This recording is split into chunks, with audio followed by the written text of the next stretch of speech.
Buying a home is arguably one of the biggest financial decisions you'll ever make. So in today's video, I want to break down exactly how you should do it moving into 2026. That way you're not only saving as much money as possible, so you're also saving time, energy, and that way you know exactly what to do heading into 2026. So without further ado, let's get into today's video. So first and foremost, I'm going to put a timestamp on when the video actually starts, but first and foremost, I want to introduce myself and why me. Obviously, you clicked on today's video for a reason. My name is Xavier Disla. I'm a 20-year-old realtor out here in Lancaster, Pennsylvania. If you guys didn't know, Lancaster, Pennsylvania is the 6th most moved to city in the whole United States. So I want to make sure that you guys know exactly what you're getting into, how the process works, because it might work differently wherever you're coming from and exactly what to expect. I know another thing you're thinking is, why would I listen to some random 20-year-old kid that I don't even know? And I mean, here are a few things my past clients had to say about working with me. This video isn't to tell you guys exactly why you should work with me. If you want to have a one-on-one consultation to see if it's even a good fit working together, then make sure to comment down below, homeowner, and we can set up a time for a phone call. But without further ado, let's get straight into today's video. So step number one is getting pre-approved. Now, I know most of you guys currently who are,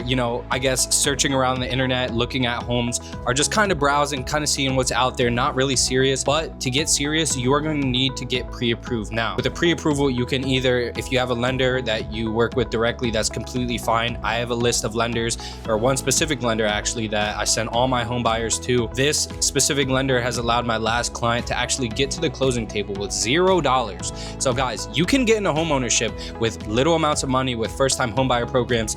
You are just not aware, and social media has put a lot of out there that makes you guys think that it's this super expensive thing, which in reality, I mean, let's face it, you can get into a home for cheaper than a down payment for a car. There's things that you can utilize. You just have to have the conversation. The conversation is free, and what the pre-approval allows you to do, it allows you to know your budget, right? So some things the lender is going to ask for to get you pre-approved, they're going to ask for 2 years of work history. Now, for the 2 years of work history, you either have to stay at the same job for 2 years, or you have to stay in the same field. So let's say, for example, you worked in construction, but you worked with one company this year and another for this year. That's completely fine as long as you stayed in the construction field. They'll be able to get a good idea of what you're bringing in per month. And as long as you have 2 years of tax returns and a credit score at about 600 or above, you're in the green. So step one is getting your pre-approval. Essentially what this does is allows you to know your buying power, how much you can afford per month, how much home you can afford. So that way, instead of scrolling on Zillow, you actually know exactly what you're qualified for and you're not wasting any time. Another thing that I want to talk about with the pre-approval is I, as your trusted advisor, will set you up on what's called a home search. So once you have that conversation and that pre-approval in hand from the lender, we'll sit down, we'll say, okay, now that we know we're pre-approved for $300,000, for example, what areas are you interested in? What exactly are you looking for? And what are some things that not necessarily are deal breakers, but let's say, for example, you need a backyard and you don't need a driveway, but it would be nice. We'll start putting in the list, and then I'll build you out a list of daily homes that will get sent to your email each day. That way you don't have to do your own search. It'll get directly sent to you. So boom, step one is the pre-approval process. Step two, my favorite part, the fun part, is home searching, right? When searching for a home, there's a few things to,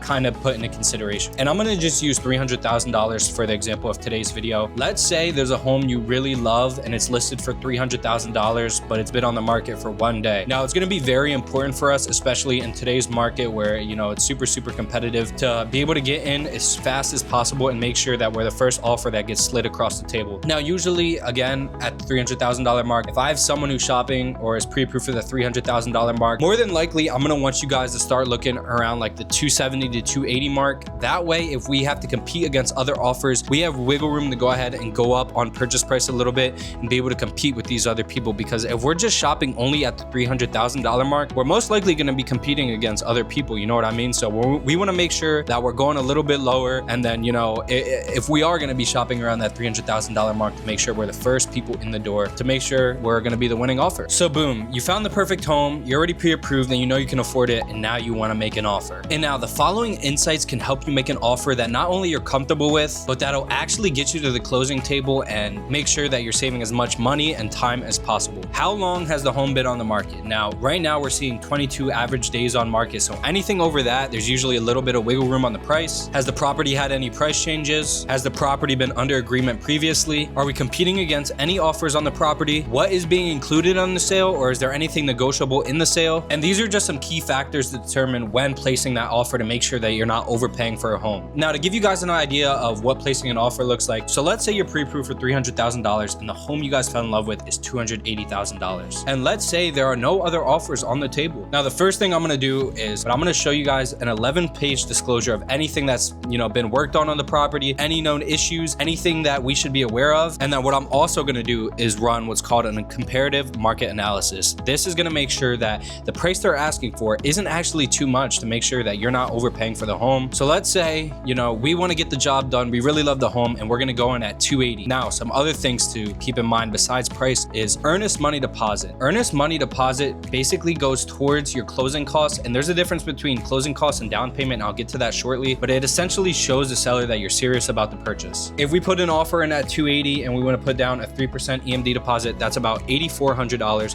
which will go towards your closing costs. Now, closing costs are in the name. It's basically what it actually costs to close on a home. So that's typically 3 to 5% of the purchase price. So let's say, for example, the loan origination fee, how much it actually is to draw up the loan, appraisal fee, which we'll get to in a little bit, and some other minor fees that, add up to your closing costs. Also, before placing an offer, we will get a direct page sheet of, exactly how much your monthly payment's gonna be, how much is gonna be to close on the home, and this will give us a better idea on how much our earnest money deposit should be to the seller. Now, a lot of people think, oh my gosh, my earnest money deposit, I don't want it to go nowhere. I don't want to put it down on the home, and then, we end up getting an inspection, it's bad, and now we lost our deposit, and that's not how it works. The earnest money deposit is fully refundable unless you just get cold feet for some reason and you don't want to move forward. Now, if we decide to get in a home inspection, which is typically around $500, and it comes back horrible, we are then, accustomed to get our deposit back, and, we have no meat in the game. It just shows that we are a serious buyer, and it shows that we want this home more than anyone else does. And again, you're gonna have to pay the closing costs anyway, so why would you be scared to put that earnest money deposit up and show that you're a serious buyer ahead of time? We know we want to offer 280. We know that we have the earnest money deposit, which is around $8,400. Now, another thing is inspections. Do we want to place a home inspection? And this kind of depends on the scenario, right? Because if you're the only offer, I would highly suggest a home inspection. It gives you that leeway. It gives you the peace of mind to know, okay, a home inspector is going to come in here. They're going to check out everything, tell me, what I should be worried about heading into the near future. In my opinion, $500 is worth that headache in the long run if you just move in and everything starts to blow up. So why not get the home inspection? Another thing that is going to happen and is part of your closing costs, like I had mentioned earlier, is a home appraisal. So a government appraiser is going to come out and essentially make sure you're not overpaying for the home. And let's say, for example,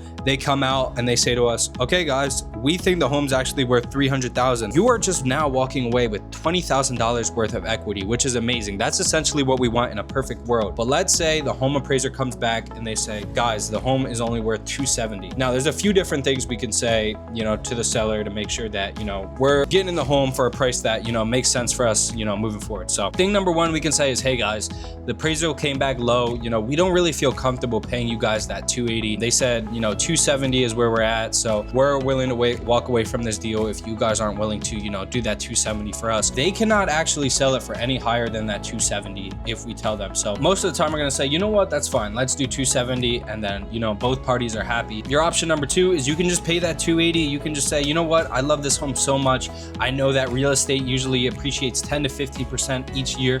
I'm willing to just pay that extra and call it a day, which, again, is completely fine. You're placing your offer. You're thinking about how much money, you want to pay for the home, how much you want your earnest money deposit to be, if your closing costs are something that's comfortable with you, and then if you want to get a home inspection, because the appraisal has to happen no matter what. We won the house. What's next? Now, this is actually where the real process starts. Once your offer gets accepted, you move into the under contract phase. Now, my job as an agent is to guide you guys to make sure in the next 30 to 45 days, you guys know exactly what's coming, because this is the most confusing part. And the best part is, as a buyer agent, you don't have to pay me $1. Usually the seller is compensating me, and honestly, some rules have changed recently where it's negotiable, but I always make sure that none of my buyers actually have to pay me, because let's face it, you guys already have to pay for the house. You guys have all these things to worry about. Why would I negotiate, or why would I, make it so you guys have to pay me? So even if they're not paying me my full commission, I'll make sure to get the deal done for you guys, because you guys getting into your dream home is much more important to me than the 0.5 percentage that they're holding back. So I work for completely free as a buyer agent. So no, you do not have to pay me. But the first thing you'll do after you're under contract is submit that earnest money deposit. This officially locks in the contract, and again is the good faith deposit and puts skin in the game for you. Next, we schedule inspections. You guys want to know exactly what you're buying. We review the results together, and if anything pops up, we make sure to negotiate repairs or credits. Now, after the inspections come back and we negotiate, everything, make sure everything comes back smooth, our lender will order the appraisal. And while all that fun, annoying stuff is happening in the background, our lender is going to be doing a deep dive on our loan, income, docs, bank statements, making sure that we're actually clear to close on the home. And your job as the buyer is just to make sure that you're responding to your phone and make sure that we are clear to close on time. Now, the title company is going to make sure that there's no liens on the home, no legal things going on in the background, to make sure that, we can actually move forward and purchase the home. Now, after all the inspections and appraisal and the title company does all their stuff on the end, we are going to schedule what's called a final walkthrough day. Now, this is usually scheduled the day before settlement. Essentially what this is it allows us to walk the home one last time, make sure it's in the exact same condition as when we had locked in that contract, make sure nothing is missing, nothing is going wrong, and just, gives you a clear mind and make sure that, everything is in the same exact structure it was in as soon as you had, placed the offer. Then on closing day, you sign the final documents and you're officially a homeowner. Now, one thing I didn't want to do with this video is I didn't want the home buying process to look like sunshines and rainbows, because one thing to remember is every single transaction moves a little differently, guys. Timelines can shift, inspections can change, lenders might need extra documents, and that's normal. You're not necessarily doing anything wrong. It's just everyone's scenario looks a little bit different. And trust me, guys, I didn't make this video for you guys to think, oh my gosh, I know exactly what I'm doing heading into the process. It was more of a surface level video. That way you guys can get a basic understanding of what it looks like. Don't think you're supposed to know exactly how to buy a home. School doesn't teach it, and that's exactly what I'm here for, to kind of, as we're going through each step, make sure like, okay guys, this is exactly what we're doing, exactly why we're doing it, and do you guys have any questions? Again, I just wanted to make this video so you know exactly kind of what you're getting into,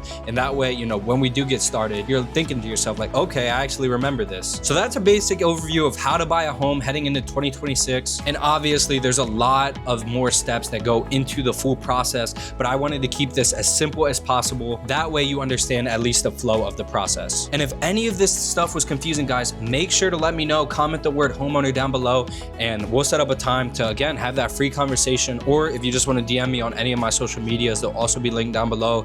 And then if you guys want me to go deeper into any subject, feel free to let me know. I help a ton of first-time home buyers here in Lancaster County. So if you're thinking about getting started this year or in the next, feel free to message me and I'll point you in the right direction. And let me know what other videos you guys want me to record, whether that's the best neighborhoods to move to, best time to buy, etc. And I'll be more than happy to deliver for you guys. But that pretty much wraps up today's video. If you enjoyed today's video and it gave you a little bit better idea of how the home buying process actually works, make sure to subscribe, hit that like button, because we are going to be dropping twice a week on here, kind of giving you guys a better idea of what to look for, how to do it, how to save your time, energy, best places to move, all that good stuff. But without further ado, make sure to hit that like and subscribe button, and I'll catch you guys in the next video. Thank you and peace out.